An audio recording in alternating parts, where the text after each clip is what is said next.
On souligne cette année le 100e anniversaire de Frédéric Bach, le créateur, entre autres, du film d'animation L'homme qui plantait des arbres, qui lui a valu un Oscar. Pour l'occasion, l'Atohu a décidé de lui rendre hommage en organisant une série d'activités qui vont se dérouler tout au long de l'été. Le lancement des festivités avait lieu ce soir à Montréal. Nabi-Alexandre Chartier. Mon jeune âge me forçait à imaginer l'avenir en fonction de moi-même. Ces illustrations l'ont rendu illustre à travers la planète.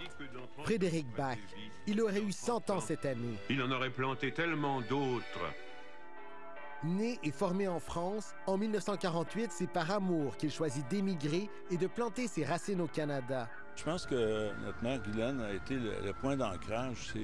C'est ce qui a permis à Frédéric de se réaliser. On peut dire c'est l'œuvre de Frédéric, mais c'est l'œuvre de Frédéric et Guylaine parce qu'elle a accompagné toute sa vie dans tous ses projets. Il fallait que je le rapporte. Il rejoint la télévision de Radio-Canada dès sa création en 1952 et il y restera jusqu'à sa retraite en 1983. Artiste polyvalent, c'est son génie de cinéaste et d'illustrateur qui lui permet d'acquérir une renommée mondiale.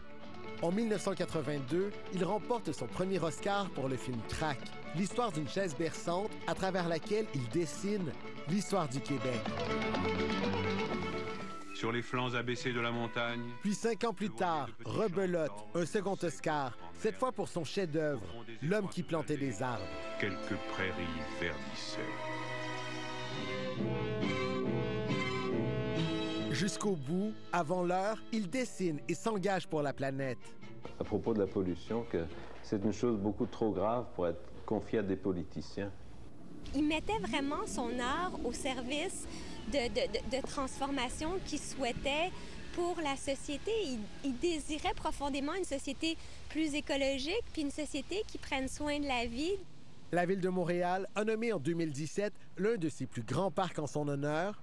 Ce sera l'épicentre des festivités. On a vraiment une programmation très variée, art visuel, contes, conférences.